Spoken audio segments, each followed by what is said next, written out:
I Wandered Lonely as a Cloud by William Wordsworth.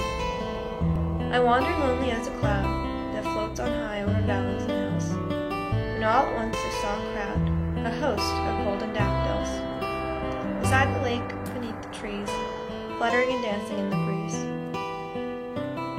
Continuous as the stars that shine, twinkle on the Milky Way, that stretch in a never-ending line along the margin of a bay.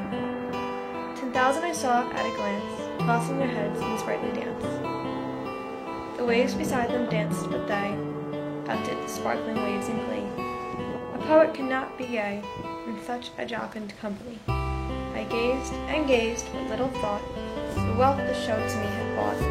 For oft on my couch I lie, in vacant or a pensive mood, that flash upon that inward eye, which is the bliss of solitude.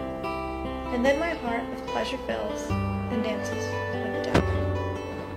The poem I Wandered as Lonely as a Cloud by William Wordsworth describes how a plain day on a bright field improved his mood immensely.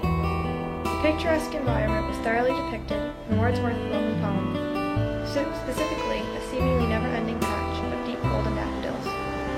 Wordsworth then explains how the strikingly beautiful environment is perfect for a poet, and in the end, the only cheering up he needed was a walk by the bay dominated by daffodils.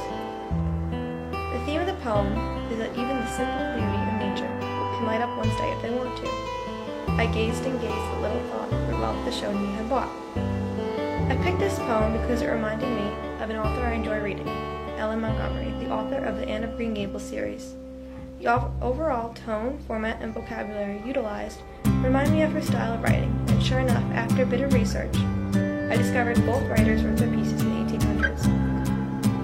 The overall tone of this poem is blissful positivity.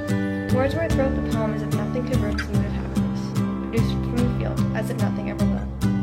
The third stanza clearly portrays the serenity his poem has brought him, as it states, "The waves beside me danced, but they outdid the sparkling leaves in glee. A poet could not be gay in such a jocund company. I gazed and gazed, but little thought the wealth of the show to me had brought." In line 15, he blatantly explains his happiness, and in line 18, he states that he brought him good fortune as well. The concluding verse of the poem is my favorite, "And then my heart with pleasure fills, and dances with the daffodils." This ending statement is quite significant to the poem because it ends the poem on such a strong note, providing that Wordsworth's heart was truly forever changed after passing by that scene of nature. I'm Natalie Timo, and this is my favorite poem.